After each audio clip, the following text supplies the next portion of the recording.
Hi, very excited today. We get to bring Hadya here today.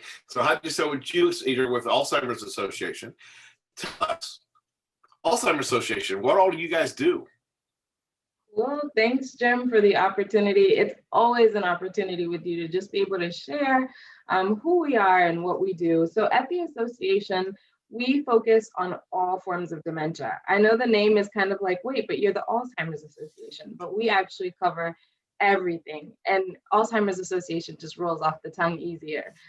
So we really like for people to know that we're here for anything that you might be dealing with as it relates to dementia. So we provide education so that people know what Alzheimer's is, what is the difference between Alzheimer's and dementia, because we get that question all the time. We also provide support. We want people to know that you are not alone in this journey. It is a very difficult journey. We want families to know individuals, first of all, should never have to go through this disease alone, but also caregivers. You don't have to do this by yourself. There is support for you, and there are resources, and almost all of the time they are free. So in our case, all of the resources we provide are 100% free. We do that through donor funding and fundraising, because we don't want that to be another thing that families have to think about as they're going through this journey. And so I would say that is the big part of what we do. We also have our foot in research, because as much as we are trying to take care of those living with the disease today, we are trying to prevent this disease for those tomorrow. So that's the gist of what we do, Jim. Well, that's awesome. Well, tell me, what's the experience like if somebody's trying to figure out what's going on with mom or dad, or maybe even themselves? What's the experience when they make that phone call to your office? Absolutely. Well, if you're asking these questions, you're already in a good place, because honestly, a lot of people may not know, they may not be aware, and sometimes we may be in denial about what's actually happening to ourselves or our family members. So if you're making the call, you're already a big step ahead. And when you call our helpline, which is a 24/7 resource, you will get professional help from master's level trained social workers who are going to tell you everything you need to know. So if you have the most basic question, well, what is Alzheimer's? Or if you have, a greater question of, my mom is driving and, I think she needs to stop driving.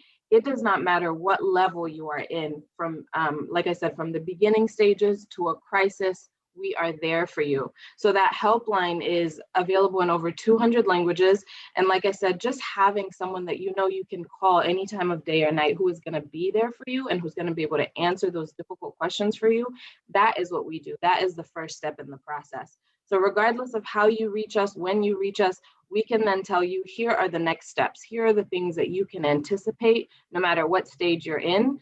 And here's how you can prepare for it. So that's what families can expect when they call us. Well, I'll tell you from a very timely standpoint is, just this was it yesterday. Tony Bennett was announced that he has Alzheimer's, the singer, 95 years old, and he continues to do his concerts and he continues to do things. A lot of people don't realize the fact that you can still live with it. Yes. in the world without, what have you. My wife and I were at a concert of his in Carmel 2 years ago, and we noticed how the band was supporting him. Because all of a sudden he would get to where he would drift off, and then he would point to one of his band members who would go into a solo, and sometimes they would go from one solo to another until all of a sudden he picked back up. Yeah. My wife and I both grew up on stage, so you notice this stuff differently, and we were right by the stage. But I would imagine most people didn't even notice it. But to me, it was actually a warm feeling to notice how he was being cared for while he was doing what he loved to do, and doing it very well, so, but I think that there's a lot of people out there that are dealing with dementia of different sorts, but there's still, you're going to still run into them at the bank or at the grocery store or what have you, so. Yeah. And I mean, that's such an amazing example, Jim, because that is really what this looks like. And a lot of people don't know, like you said, that you can live, a very similar life that you were living. We want people to know that when you're living with Alzheimer's, it doesn't mean the world just stops or suddenly you're no longer a part of society. No, you are very much still an active member of society. And it can be up to you how much you want to do, how much, you want to go out and things like that. And that's why we try so hard to provide support to both the person living with dementia as well as their family members, because we should be able to continue to live a productive life. If you want to keep singing on stage, you should be able to do that. You just have to know what your symptoms are. You have to know what your limitations are, so that you know how you can get support, right? For Tony to be able to know that his other bandmates could take over for him, we have to start having these honest conversations about where we are and what we can do at that stage. So it's really important, for families to know that we can still provide support. We can still do a lot of the things that we were doing. And so I would say that is something that, we have to come to terms with together. And I'm going to mention Dementia Friends because, as you said, a lot of these people may be out and about and we may not even know how to identify them. Dementia Friends works really hard to make sure that every member of the community knows what dementia is, knows what it looks like, so that if we see someone at the bank or if we see someone at Target, and we know what it looks like. And so we don't treat them differently. We just become aware of what they're experiencing. And then us as the Alzheimer's Association, we step in to help with the next steps. We step in to help family members and to help whoever is experiencing this disease, so that the society knows what it looks like, and then we know what we can do about it. So I just really love that you brought up that example, because when I saw that too, I was like, man, I read that article and I'm like, Tony Bennett. And so it's just good to get the stigma away, for more people to know about it, and for everyone to start to be comfortable with this disease, and to know that it's not a a sentence that just says your life is over. Well, as you know, Life's Co-Pilot's whole purpose is to get education out and get people information. And one of the things that I did, that I just did just probably 72 hours ago, so it's fairly recent, but I went in and I joined all these aging parent support groups on Facebook, okay, just as myself, and just started watching this. So my feed now has changed dramatically, okay? Yeah. And I will tell you, the despair, the desperation, the overwhelmed outpouring of emotions that are coming out across my feed right now, it's difficult to read. And I will say that what I have really noticed is the things that I understand from statistics, I now have faces and names to go with. Okay, I statistically know that 67% of caregivers pass before the person they're caring for because of the not 24-hour 365 stress. Yeah. I also know that 1 in 6 millennials is a full-time caregiver, and now I'm seeing them. I don't really know how to, trying to blow off steam, I guess, is what it comes down to. And I'm looking forward to having this video in my arsenal, but what I've been doing is putting, like the memory care video we just did. I've been sending that out. I've been doing things like that, and I'm really finding that these people are finding benefit from that. This video, again, will be a big asset to people as well. But so tell me, I know you guys have all kinds of programs and all kinds of things that you want to do. Tell me how it works to get with you guys and do things. Oh, absolutely. So first, I really want to address what you said, which is so important. The thing we hear from almost everyone is, I wish I knew about you sooner. I mean, that is such a blow to the gut for us, because we're like, we're here. We have all of these resources for you. And so many people don't even know about it. So, and that's why what you're doing is so important, because people need to be aware. Like I said, they're not alone in this. And most of the time, that is what we're hearing people say, man, I wish I knew in the early stages of when my mom had this. And so, especially like you mentioned, millennials and young people, we think Alzheimer's is an old people's disease. But the reality is, oftentimes we end up being the caregivers. We end up being what's called the sandwich generation, where you're taking care of your parents and you're raising kids now. And so this information is not just for older people, as we might think. This is for everyone. And so for me personally, I am a caregiver. I am taking care of my grandmother. And when you say that, you think it's like, oh, caregiving is just when you're with the person. That is not the case. 24/7. As long as you are caring for that person, you are thinking about them, you're wondering how you can get them more help. You're wondering if they're okay, if they're eating well. I mean, it never leaves you. So it's like you said, this is a 365-day job.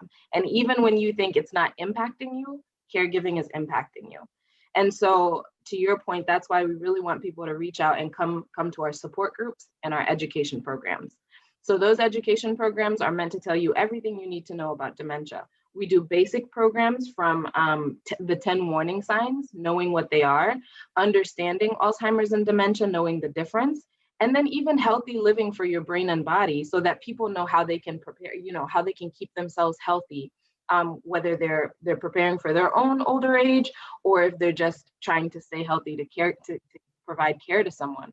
And then we get into the deeper stuff, how to communicate with a loved one with dementia, how to, take care of a loved one with dementia, understanding their behaviors and the symptoms that come with dementia. And then we even have things like legal and financial planning, because the earlier you plan, the better. That's why we really want people, when you start to see any of those symptoms, address it. It is so important to look and say, you know what, she didn't used to do that. Let's talk about it. Let's just go for the peace of mind and make sure it's not dementia. You know what I mean? So I'm glad you mentioned that. Those are, in the support groups, I'm sorry, I didn't touch on those. Our support groups are such an amazing tool for caregivers, because that is where you will come and find other caregivers who have been through what you've been through, or who might be currently going through what you're going through. They know the resources that you should check out. They know the best places to go. They know how to deal with certain symptoms. Those are the people who can help you the most. And so it's good to know that we're doing all of that virtually right now. So you don't even have to leave the comforts of your home to access our education programs or our support groups. So yeah. That's excellent. So how did you get into this? How did you find your way into this role? I mean, kind of like everything in life, right? By chance. I have seen what this disease can do to families. I've seen family members that I was like, now looking back, I'm like, I'm pretty sure that was dementia, right? Watching my own great grandmother kind of progress through what was, it was just old age, right? It was just, oh, she's changing. Or, sometimes you'll hear family members say, oh, that person's just crazy. Or, they're just getting older. Alzheimer's is not normal aging at all. It is a very specific type of aging that takes away people's ability to remember, but also impacts their behaviors and the way they're able to live their life. And so it's really important to just understand that it's not normal. You can address it, you can see it. So for me, having seen all that in my family, and then when I saw this, job come up, I was really looking for something where I could do impactful work. And, by chance, I found this position, and I'm so grateful I have, because I've been given the opportunity to educate people, to support people, and to help people. So that's Excellent. how I got here. So tell me, what do you do when you're not doing work? I sleep. I try to sleep, Jim. Yeah, so, I really enjoy reading. I just bought a house in downtown Indianapolis. Thank you. And so I've been doing renovation projects on renovation projects. So those are my things, and my family, of course, is super important to me. So. Awesome. Well, thank you so much for sharing with us. And how would someone get a hold of you guys and get to go from there? Absolutely. So our helpline is the best source of contact. The number for that is 800-272-3900. We've also got our website, alz.org/Indiana. And then our community resource finder lists all of the resources you could find in the community, from a good doctor to give you an accurate diagnosis, in-home health care, and the website for that is alz.org/CRF. Thank you so much. Thank you, Jim.